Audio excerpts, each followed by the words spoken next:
Ya, leo tarehe 10 mwezi wa 10 mwaka 2025, kesi leo mkabili mwenyekiti wa Chama cha Demokrasia na Maendeleo Chadema Tundu Lissu ilikuwa inaendelea Mahakama Kuu ya Jamhuri ya Muungano wa Tanzania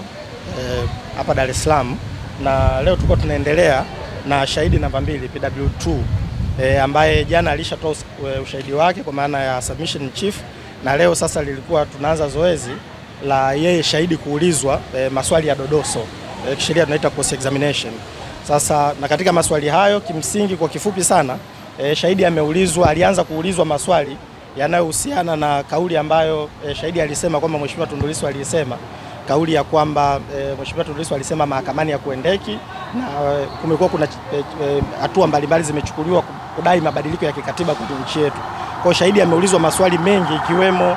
kesi mbalimbali ambazo zimewahi kufunguliwa kutoka miaka 1992-93, kesi za mchungaji Mtikila za kupinga wagombea binafsi, na kesi hizo zilishindwa mahakamani. Lakini pia ametoa mifano ya kesi nyingine nyingi kwenye mahakama tofauti tofauti, mahakama za Afrika, mahakama ya Afrika Mashariki, ambazo zote amemuuliza shahidi, na shahidi amesema hana uelewa wa mapambano hayo ya kudai mabadiliko ya kikatiba kwenye taifa hili. Lakini pia shahidi ameulizwa maswali mengine yanayohusu tume mbalimbali ambazo zimewahi kuwa zimeteuliwa na marais ambazo zilipendekeza mabadiliko ya katiba, na mapendekezo ya tume hizo hayajawahi kufanyiwa kazi. Pia shahidi ameulizwa maswali mengi kwenye eneo hilo, na majibu yake kiujumla shahidi amesema kwamba hafahamu na hana uelewa kwenye maeneo kama hayo. Sasa mara baada ya kufika hapo, miongoni mwa jambo lingine lililotokea leo ni utaratibu wa kisheria kwamba shahidi anaweza akatoa kielelezo hata wakati wa kuulizwa maswali ya dodoso. Kwa utaratibu tunajua upande wa jamhuri huwa wao wanamuongoza shahidi wake kutoa baadhi ya vidhibiti au vielelezo kadhaa. Sasa shahidi huyu ametoa maelezo yake yote, lakini hakutoa yale maelezo yake ambayo yaliandika polisi, na ilipofika wakati wa kuulizwa maswali ya dodoso, Mheshimiwa Tundu Lissu sasa akawa anamuongoza kwamba aweze kutoa maelezo yake yale ambayo shahidi aliweza kuyaandika pale polisi, na lengo likiwa ni kumcontradict shahidi na kile ambacho amekisema mahakamani na kile alichokiandika akiwa polisi. Sasa tulipofika kwenye hatua hiyo, upande wa serikali wameweka pingamizi kwamba maelezo hayo yasipokelewe kwa sababu ya masharti kadhaa ya kisheria ambayo hayajazingatiwa, na Mheshimiwa Lissu amejibia jambo hilo kwamba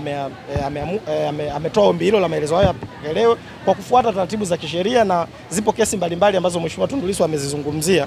za mahakama ya rufani na mahakama kuu ambazo zinaeleza huo utaratibu, na yeye ameufuata utaratibu huo. Sasa Mheshimiwa majaji wamejarisha kesi hiyo, wamesema uamuzi wa pingamizi hilo dogo la maelezo ya shahidi PW2 ambaye ni inspekta wa jeshi la polisi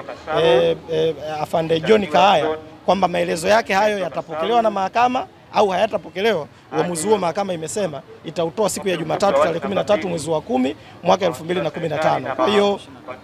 mwaka 2025. Kwa hiyo mchakato wa kuendelea kuulizwa maswali ya dodoso shahidi utaendelea siku ya Jumatatu, na pamoja na mahakama kutoa uamuzi wa kwamba maelezo hayo yataingia kama sehemu ya ushahidi wa upande wa utetezi, kwa maana ya ushahidi wa Mheshimiwa Tundu Lissu. Swala hilo nalo pia litaamuliwa siku ya Jumatatu, na pengine kama maswali ya dodoso yataisha, basi tutaendelea na kusikiliza mashahidi wengine. Asanteni sana.